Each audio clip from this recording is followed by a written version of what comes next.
atividade, sexualidade e sono. Cada 90 minutos tende a acontecer coisas, ou pensamentos, ou emoções que a pessoa não sabe de onde vem. Cada 90 minutos a pessoa tem uma tendência à perda de controle, se ela não soubesse estruturar, por causa do pulso mediúnico. Tá? Se a perda de controle for para fazer fluir boas ideias, melhor ainda. Né? Muito bem. Outra característica do fenômeno mediúnico é que todo fenômeno mediúnico é superlativo. O que quer dizer isso? Quer dizer que nunca um fenômeno mediúnico gera um problema. Ele sempre torna um problema já existente maior do que ele é. Tá? Então ele é superlativo. Os fenômenos mediúnicos são superlativos. Então a pessoa tem um problema, ela focaliza aquele problema, e aquele problema é aumentado por causa da interferência mediúnica. E a pessoa tende a enxergar o problema de forma intransponível. É um problema muito grande. Ou tem uma reação muito diferente daquilo que são seus padrões de identidade pessoal. Então essa é uma outra característica. Os fenômenos mediúnicos, eles são superlativos. Bom, no que diz respeito à resposta adrenérgica, algumas consequências vão haver para o organismo. A pessoa, sob impacto mediúnico, ela fica taquicárdica, ou seja, tem aceleração do ritmo cardíaco, podendo levar às arritmias cardíacas. A pessoa tem um aumento da pressão arterial, ela tem um aumento do predispondo à hipertensão, né? Ela tem um aumento do fluxo sanguíneo na cabeça, sistema vértebro-basilar e sistema carotídeo, aumenta o fluxo, predispondo às cefaleias, às dores faciais atípicas e aos acidentes vasculares cerebrais. A pessoa tem um aumento de fluxo renal, de sorte que aumenta a diurese. Se não houver um correspondente aumento da ingestão de líquido, a pessoa tem a tendência a formar pedra nos rins. Outro aspecto também, há um aumento da circulação de eliminação renal. Então, as medicações de excreção renal, elas têm uma modificação do seu padrão farmacocinético. Quer dizer, as dosagens medicamentosas, elas não têm os efeitos descritos na bula, vamos dizer assim. Tá? Fica diferente, o médico não consegue acertar. Outra questão, consumo de glicose. Então uma pessoa entra em hipoglicemia, isso provoca queda de pressão, que pode compensar o aumento de pressão que houve pelo efeito adrenérgico. A pessoa pode sentir tonturas, ela sente tonturas e não sabe por que está ocorrendo aquilo. E podem ocorrer desmaios. Tá? Aí ela vai fazer uma curva glicêmica e não se detecta, porque na hora dela tirar o sangue não estava em transe mediúnico, não estava em pulso mediúnico, não se detecta a hipoglicemia. Tá? A pessoa tem uma diminuição do fluxo sanguíneo na pele, principalmente nas extremidades, mãos e pés. Quer dizer, mão fria, pé frio. Por isso que o povo fala, aquele rapaz é azarado, ele tem pé frio. Porque ele está mal influenciado. O povo sabe, né? Ele está mal influenciado, então ele está meio em transe, né? Fica com o pé frio, as coisas dão errado para a pessoa, né? Então, são fenômenos adrenérgicos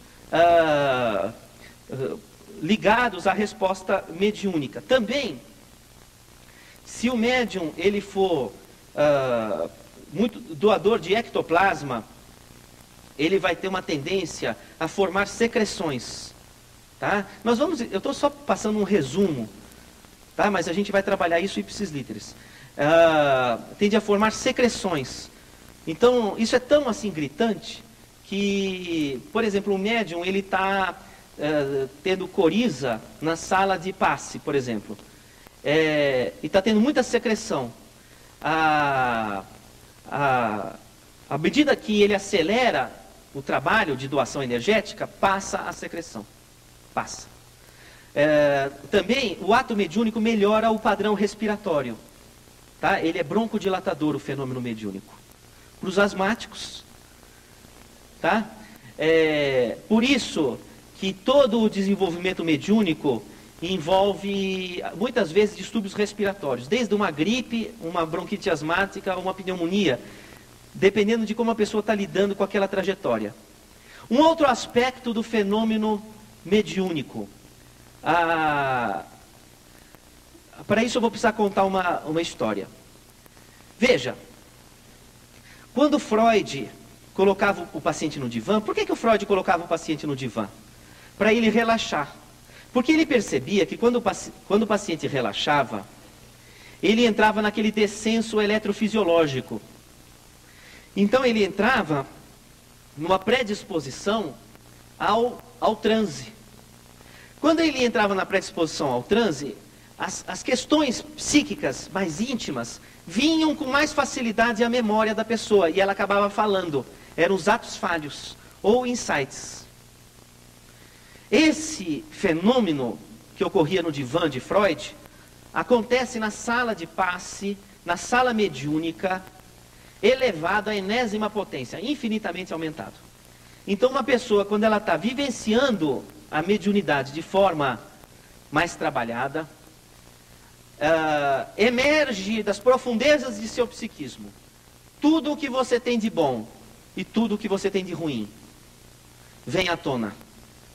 Aí o que vai acontecer? Se você tiver humildade, você vai saber lidar com seus problemas. Se você não tiver humildade, você não vai aceitar o aparecimento daquele distúrbio e vai parar de frequentar a atividade, ou a mediunidade, o centro, etc. Então toda vez que você vai trabalhar a mediunidade, pode esperar. Além das coisas boas que vão lhe dar forças, vão vir com maior clareza os problemas.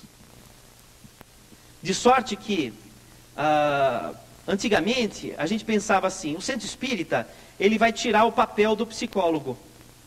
Por quê? Porque tratando espiritualmente, você está tratando a alma, está tratando o psique. Mas a gente agora observa que, toda vez que você começa a trabalhar aspectos da mediunidade, como começam a vir à tona, de forma volumosa, elementos do inconsciente, grandes insights, muitas vezes a pessoa precisa da assessoria de um psicólogo para poder lidar com estas questões. Tá? E novamente o psicólogo entra no seu papel junto ao tratamento espiritual. Muitas desistências do desenvolvimento mediúnico, do tratamento espiritual, se dão pelo fato da pessoa começar a se deparar com realidades internas que não consegue enfrentar. E nesse contexto precisava de ajuda de alguém que lhe acompanhasse para e passo, do ponto de vista psíquico. Então, em geral, esses são alguns aspectos que nós observamos do fenômeno mediúnico. Bom, vamos lá analisar algumas transparências. Isso. Então, olha, estes são embriões, desde o peixe até o embrião humano. Sabe que o embrião humano é dotado também de cabeça, brânquias, tronco e cauda, como todos os embriões, né? Como dizia Haeckel, a ontogênese remonta à filogênese. E a gente, utilizando Kardec para interpretar o Haeckel, poderíamos dizer que a filogênese é a ontogênese do espírito. Então, o que acontece? O espírito, ele nasce no útero da mãe natureza, acompanhando a evolução de todas as espécies. Ele nasce e renasce na trajetória da evolução das espécies. Então, a filogênese, que é a evolução das espécies, é a ontogênese do espírito, é o desenvolvimento do espírito. E então, o que acontece? A estruturação do corpo humano